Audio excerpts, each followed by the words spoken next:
What's going on, guys? Kiba here once more with another movie review, and it is Jurassic Park: The Lost World. I don't have the case to be thrown at me because it's kind of like a collector's edition box and all other fun stuff. Sorry again for the long delay between videos. You know, real life is kind of more important. I don't get money for this yet. I'm not going to mention all the actors and actresses in this. I'm just going to mention the two big ones like Jeff Goldblum, who plays Ian Malcolm, and Julianne Moore, who plays Dr. Sarah Harding. Really didn't like her in this movie. I didn't really think she was needed, to be honest. If they would have, just had Ian as the main character instead of having all those other people, probably would have been fine. It just seemed unnecessary to me. And some fun facts before we get to the next scene. The ship that carries the T-Rex to San Diego is actually named after the ship that took King Kong in 1933's film. I don't remember the name. I should have wrote it down, but I didn't. I just thought that was actually really interesting that they named the ship after that.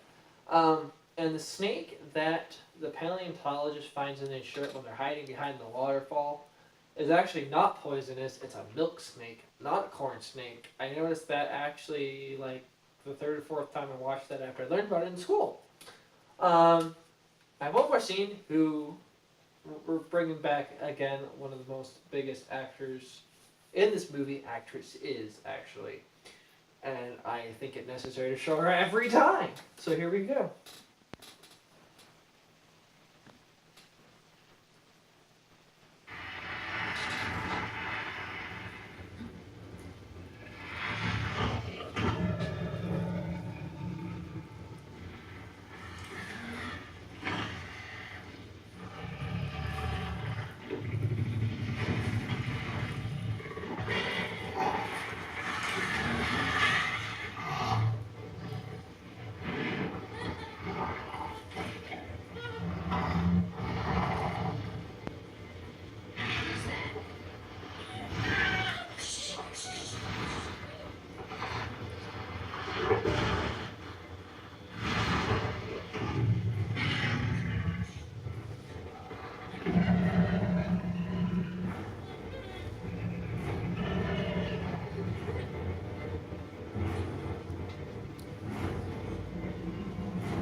Leave it to that guy.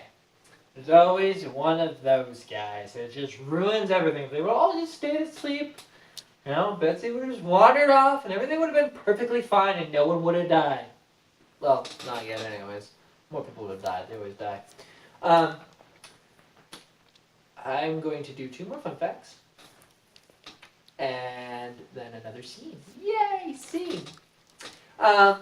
There is actually no more 76 gas stations at all, anywhere. They actually went out of business. And the 76 gas station in this movie is actually no longer, doesn't even exist anymore. They actually went out of business. And it is the same gas station that is in Lethal Weapon 4. And he blows it up. No more gas station. I actually have two more scenes. I'm going to show this scene, and then I'm going to throw some more fun facts at you. Here we go.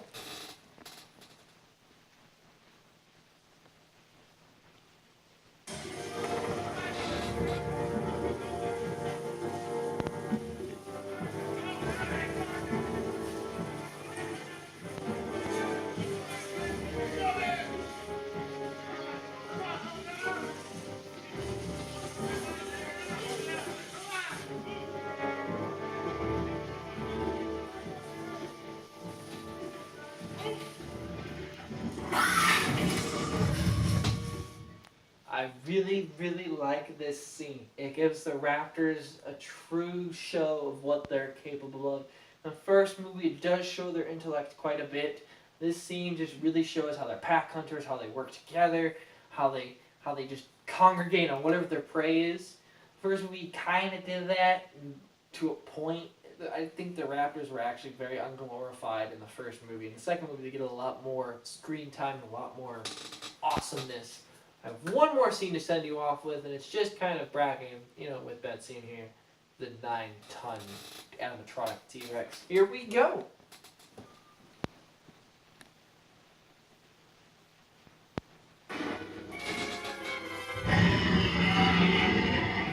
He knows.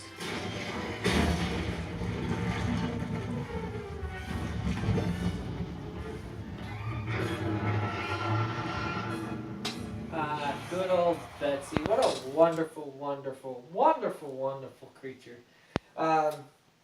Again, it's a 9-ton animatronic T-Rex. I think it weighs a freaking ton. Actually, 9 tons to be exact. The movie's okay. It's not as good as the first one. Not as good as the third one. Definitely not as good as the fourth one. Glorified. But still good. Still a Jurassic Park movie. Still one of my favorite sets of movies. Recommend seeing it. Don't expect too much out of it. And this is Kiba signing off.